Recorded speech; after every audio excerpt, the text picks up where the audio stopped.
believe in God our Father. I believe in Christ the Son. I believe in the Holy Spirit. Selanjutnya saudara, Paulus, Silwanus, dan Timotius dan bilang pada jemaat, kamu berdoa ke kami dulu supaya Injil mengalami kemajuan, kan tidak semua orang beroleh iman. Dia tahu bahwa dia dapat tugas untuk pembangunan jemaat. Kurang apa ini Paulus, Silwanus, Timotius? Kalau kita ukur dari manusia dan sangat baik itu. Tapi dia bilang tolong berdoa dong. Ada tantangan di mana berita Injil itu akan disampaikan. Berita Injil itu, saya selalu bilang, Injil itu berita pembebasan. Selalu ada tantangan. Berita pembebasan setiap kali mau disampaikan, tantangan ada dari banyak orang. Apalagi disampaikan tadi. Supaya kita luput dulu dari orang-orang jahat, karena ada orang-orang jahat juga di antara kita. Ya kalau itu orang jahat itu ada di luar sana mungkin agak gampang. Sekarang masalahnya kalau orang jahat tinggal bersama-sama dengan kita. Tapi dari semua itu dia mengisyaratkan hal yang serius. Kamu yang mesti mulai semua. Kamu. Tidak boleh ada orang lain. Ada satu waktu kami sepakat kasih makan orang-orang gila semua yang ada di Kupang. Beberapa orang tidak setuju. Dan bilang, ini mau ke mana Pak Pendeta? Ini siapa yang nanti urus dong? Sebenarnya kamu yang urus. Karena firman bilang, Tuhan inilah aku, utuslah. Bukan Tuhan, inilah aku, utuslah dia. Kadang-kadang kita untung di kita yang buat program, orang lain yang pusing dengan apa. Lalu yang ada pada kita.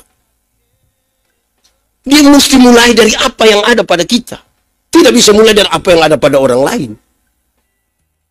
Ini yang menjadi dorongan di mana Paulus dan Silwanus kasih tahu. Kalau kita baca terus ini ayat, dia bilang, sebenarnya kami punya hak untuk dapat makan dari jemaat. Tapi kami tidak mau untuk itu. Bukan karena itu tidak baik bagi kami. Tapi supaya kami menjadikan diri kami teladan bagi kamu. Supaya kamu ikuti.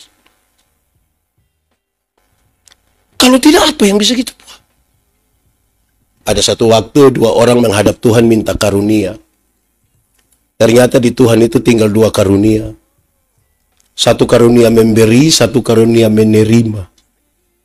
Orang yang pertama cepat-cepat ambil karunia menerima. Jadi tinggal karunia. Orang kedua garu-garu kepala sudah diangkat karunia memberi. Lewat 20 tahun kemudian do ketemu di satu tempat begitu. Yang punya karunia memberi ini.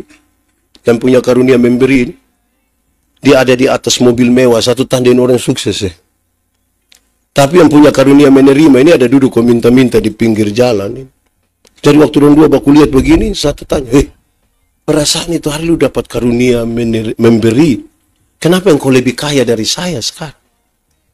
Jadi dia bilang begini, karena Tuhan tahu saya harus selalu memberi, maka kepada saya Tuhan selalu berikan lebih. Engkau tuh kan karunia menerima, jadi mana-mana hanya begini. Kita bisa definisikan kita ini di karunia bagian mana ya. Tapi di sini ini melekat betul sikap kita terhadap berkat-berkat yang Tuhan kasih. Di sini melekat sikap kita terhadap berkat. Kadang-kadang sikap kita terhadap berkat itu bermasalah. Kita tidak mensyukuri apa yang ada pada kita, tapi berusaha untuk melihat apa yang ada pada orang lain. Kadang-kadang kita terlampau hidup dalam membanding-bandingkan. Saya merasa kalau hidup banding-banding itu tidak baik. Ya. Kan kita pasti tidak bersyukur. Kami Natal di pedalaman TTS, kami makan kue seragam. Itu kue nama kue Solo. Dia besar ke piring. Dan kami kunyah tidak habis-habis, sama ke kunyah karet itu. Kami makan dan 2 TKW. Sementara makan begini juga, ada TKW 1 bilang begini, Bapak, kalau kami Natal di Hong Kong, itu lihat dia berbeda. Ini. Satu bilang, Bapak kalau kita Natal di Macau, terus ini kita di Timor. Yang engkau harus lakukan adalah bawa itu Hong Kong datang, kalau tidak kamu dua berangkat di Hong Kong. Saudara tidak bisa tinggal di sini, tapi pikiran dan perasaannya ada di tempat lain, tidak bisa. Kita mesti ada di sini, menggumuli sesuatu ada di sini, karena tidak secara kebetulan Tuhan taruh kita di sini. Tuhan itu, saudara-saudara, kalau dia taruh saya dan saudara di sini, dia menyiapkan segala sesuatu untuk saya dan saudara. Persoalan kita adalah bagaimana kita bekerja dan menemukan apa yang supaya kita tidak bertanya apa yang orang lain kasih, tapi apa yang saya berikan, karena Tuhan kasih saya. Saya kira itu menjadi tantangan kita semua.